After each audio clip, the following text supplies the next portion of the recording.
Good morning and welcome back to the channel. Blood and Guts has made a return and we have final images as to what we're going to be getting with the barbed wire death match. So I say that we go ahead, we hop straight into it and see what they got, because barbed wire, steel chair, all that madness that went down that night. Yes, the match in and of itself, it was okay. Look, I would say probably the ending is what took away from it. There was so much action going down that night, and Ringside Collectibles has made it happen right here. So be sure to hit that link in the description below. Discount code HERO is going to save you 10% on all of this. And I love this, you guys. I got to state, out of these Ringside exclusive AEW figures, this is the one that's really going to give you that value. Usually, like for example with the Cody, yeah, you got the one figure, the packaging was great, but I think when you get multiple accessories, such as what we're going to be getting with this set, it's really going to be worth it, man. And of course, all that paint deco as far as the blood, you're going to see it scattered throughout both figures.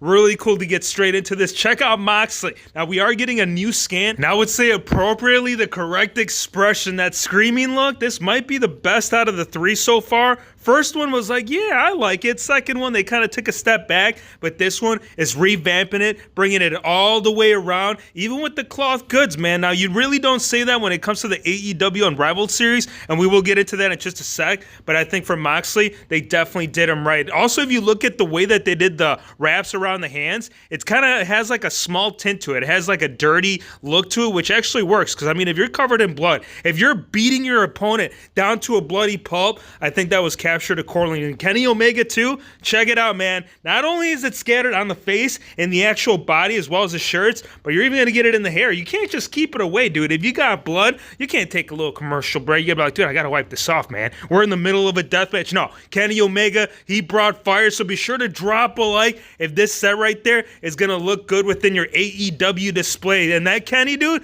look at the pants, you guys. I know some people were making like streak gears with some of the fix-ups that we've done up, but I think the way that they brought this here with the whole knee pads going around the actual pants, beautiful execution. Getting into the Walmart exclusive Sting, this actually just started popping up. So if you guys are out there in the hunt, be sure to keep an eye out. Let your boy WHF know that a trade ski needs to happen, because I got to get my hands on this one. And I'm sure some of you may be like, bro, it's the exact same thing as we did get with the Unmatched. I mean, it kind of is, but at the exact same time, we are getting some slight changes. That face paint, dude, we're paying a little homage right there to your boy Darby. I mean, Darby hit it, Sting's doing it, Hero Fix wants it, so we got to get this in hand. Now, getting into the Series 8 of the upcoming Unrivaled, we do have final images, not just on the full set, but we also do have the run and chase for the 1 in 5,000 and 1 in 3,000, and that being Moxley. Now, I got to say, for this one, probably the best one out of the two. Jericho, you'll kind of understand where we're going, but I think with the pants, yeah, they could have just gone ahead and done a repaint, but for this figure, this go around,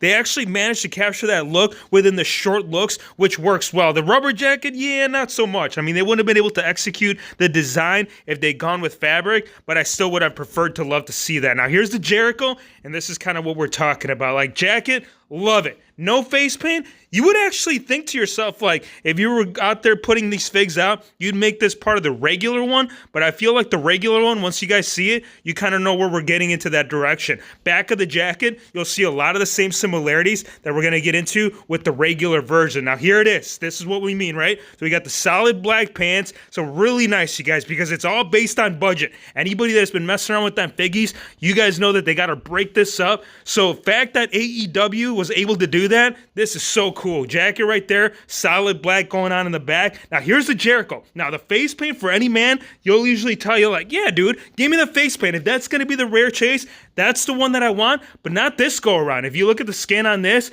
does have the face paint going on, which preferably, I don't know, man, I think this one looks so much better. Really dig anytime they do face paint, whether it's a Stinger, whether it's Darby. If you're bringing face paint Jericho, it's always welcome. On the back, as we did mention, it does have the same look going on and that we got with the actual chase. Now, getting into some first time on the lines, before we can cover that ground, we got to talk about Orange Cassidy, because this is the second time that we are seeing him in the lineup, and I'm sure when it comes down to this, lad, there ain't much you can do. I mean, you can change up the shirt, which they have done, so this is kind of be that one figure that, like, if you missed the first go-around, this would be a great way to get the pickup, that as well as some of the updates that we're getting right there within the gear in and of itself. Now, first time right here, we got Chuck Taylor, and I know some of you be like, dude, they did this man completely wrong, and they kind of did.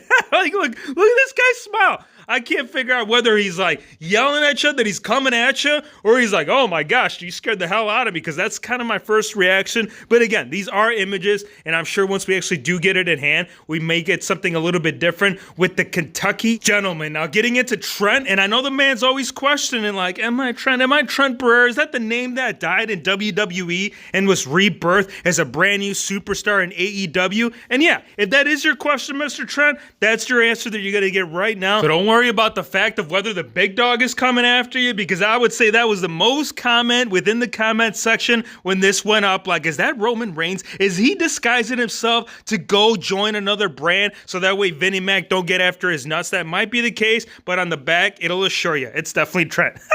But yes, I like the figure, the face, a little bit like Big Dog. Now, as far as the last one, we do have Chris Statlander, and I gotta say, highlight right here, without a shadow of a doubt, a lot of the AEW recent figures, actually pretty much all of them. I mean, Kenny, he's definitely an exception, but not a lot of colors that brings it with it. And I think for this one, it's gonna be that true highlight within the figgy shelf. That and the fact that they actually incorporated the snake leather boots. That was my question. Like, when this was announced, I'm like, are they gonna bring it? Is it gonna have the heat? Is Jake the Snake Roberts gonna be a proud dad? Well, it's not her dad, but if he was, he'd be damn happy that this set right here, it's looking mediocre. Again, a lot of re-releases, some first time in the lines, ones that we can definitely question, but definitely turn on that notification bell. Give me your thoughts though. Let me know what you guys think of the Ringside exclusive death match. I want to thank you guys for watching. Be sure to hit the subscribe button if you're new to the channel, and we'll see you on the next one.